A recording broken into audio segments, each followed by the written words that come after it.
नमस्कार साथियों, UPSC current affairs programme में आप सबका स्वागत है। मेरा नाम दीपांश है और इस वक्त की अपडेट वैश्विक जैव विविधता फ्रेमवर्क फंड से जुड़ी है। दोस्तों, वैश्विक पर्यावरण सुविधा अर्थात जीईएफ की 7वीं बैठक कनाडा के वैंकूवर में संपन्न हुई। इस सभा में लगभग 185 देशों के प्रतिनिधियों ने भाग लिया। इसी बैठक के दौरान वैश्विक जैव विविधता फ्रेमवर्क फंड को अनुमति देने के साथ साथ इसे लॉन्च भी कर दिया गया। आपको बता दें कि वैश्विक जैव विविधता फ्रेमवर्क फंड यानी जीबीएफएफ को वैश्विक पर्यावरण सुविधा द्वारा इसी साल जुलाई में पहली बार अनुमोदित किया गया था। इसका लक्ष्य 2030 तक कुनमिंग मॉन्ट्रियल वैश्विक जैव विविधता फ्रेमवर्क के लक्ष्यों का समर्थन करना है और देशों, गैर लाभकारी संस्थाओं और निजी क्षेत्र के योगदान को बढ़ावा देना है। इस फ्रेमवर्क के तहत छोटे द्वीप, विकासशील राज्यों और अल्प विकसित देशों के लिए समर्थन को प्राथमिकता दी जाएगी। इन देशों को फंड का लगभग 1/3 से अधिक हिस्सा प्राप्त होगा।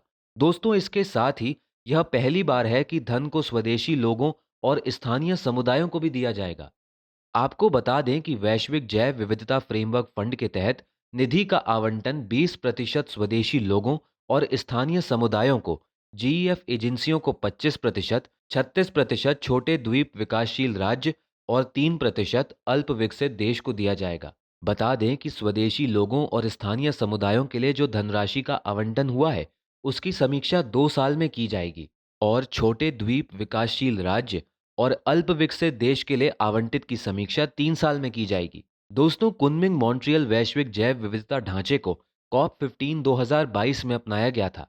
इसमें 4 गोल और 23 टारगेट शामिल हैं।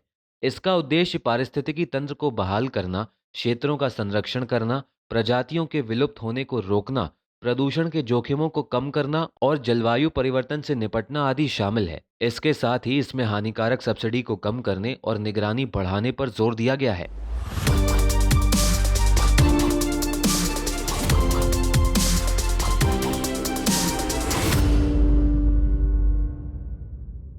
हिंदी में यूपीएससी की तैयारी से संबंधित प्रोग्राम्स को देखने के लिए सब्सक्राइब करें स्टडी IQ IAS हिंदी।